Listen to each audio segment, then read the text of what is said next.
Ashama akkam jirtu hordoftoota fi kabajamtoota kiyyaa ani jira galata rabbii isinillee baga jiraattanii dhugaa dubbachuuf Saidoon dhugaa jiru himee jira. Dhugumatti waan isiniin jechaa ture hin oolle jechuudha.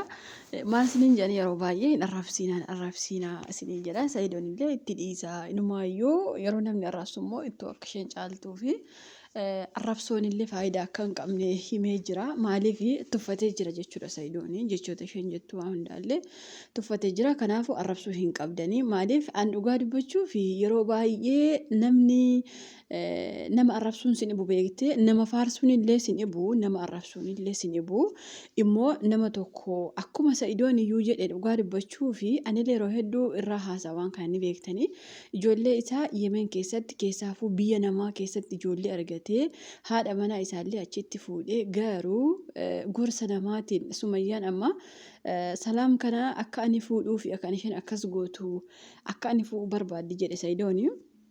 Okay, tarii dhugumatti iyyuu salaam waan kana barbaaddeetu Saidootiin barbaaddees immoo dhugumatti jireenya isaanii akkanatti diiguu malti. Maaliif namni gaafa gaarii tokko yookaas immoo jireenya hiriyyaa isaa gaafa miidhagu abbaa manaa irraa fudhachuuf marata dhugaa dubbachuuf maaliif salaam kun fira ishee fakkaatti hiriyyaa ishee fakkaatti garuu hicciitii Saidoon dubbatee jira. Maaliif akka isheen jala maraattu maaliif akka isheen gorsitu Sumayyaan har'a Saidoo lolte jenneef ishee arrabsuu keenya dura gara laafetti fi dubartii jabduu akka taate duraan Saidoon dubbatee jira. Ilma namaa kana immoo gaafuma inni mudannoo qabu buuftee gaafa inni rakkoo waa takkaa ta'u immoo faarsuu osoo hin taane gaarii nama sanaa gaarummaa nama sanaa owwaaluu hin qabdu isin jechuu barbaadeen walumaa galatti. Jechoota Saidoon amma hundaa jedhe keessaa okay wanti hundaayyuu hafee jechuudha.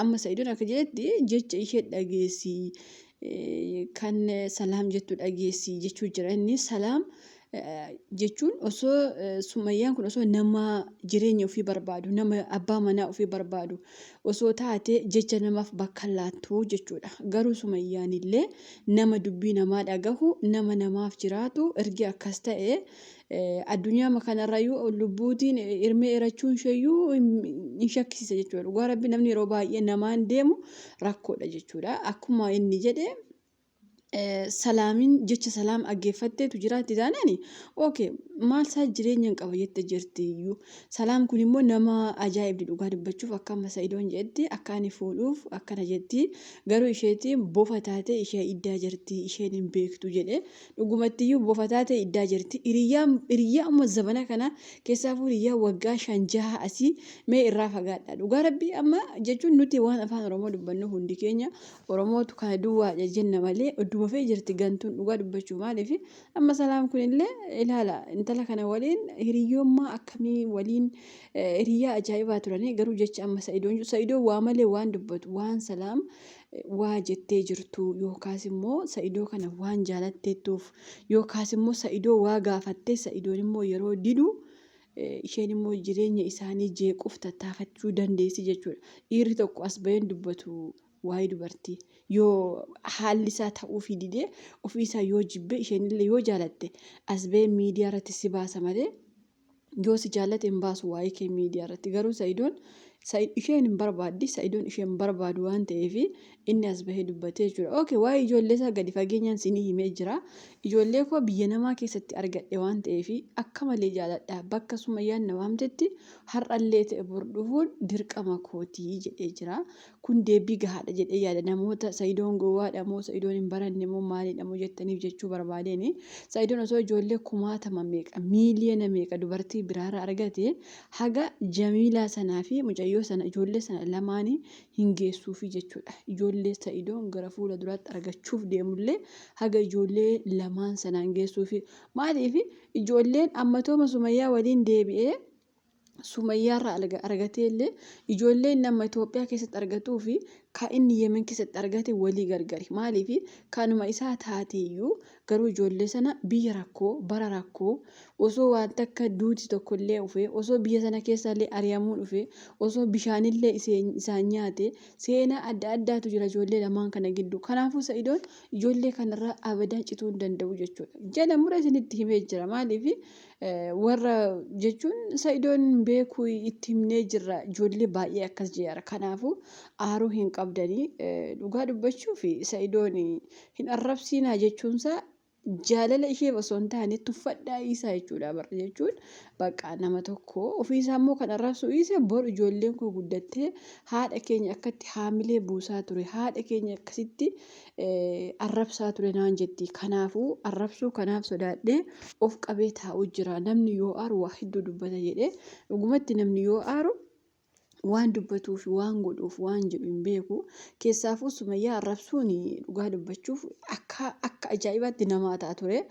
Garuu madaa koo iddoo badee jedhanii akkuma Sa'idoon of eeggachuu jiru soo nuti illee hundi keenya of eeggannee gaariidha. Maaliif osuma nu cinquu jechuudha. Jechuun bakka akkaataatti isheen Sa'idootti taphattee fi maal akka isheen Sa'idoo goote osuma beeknee jirru obsuu nuuf wayyaa jechuudha.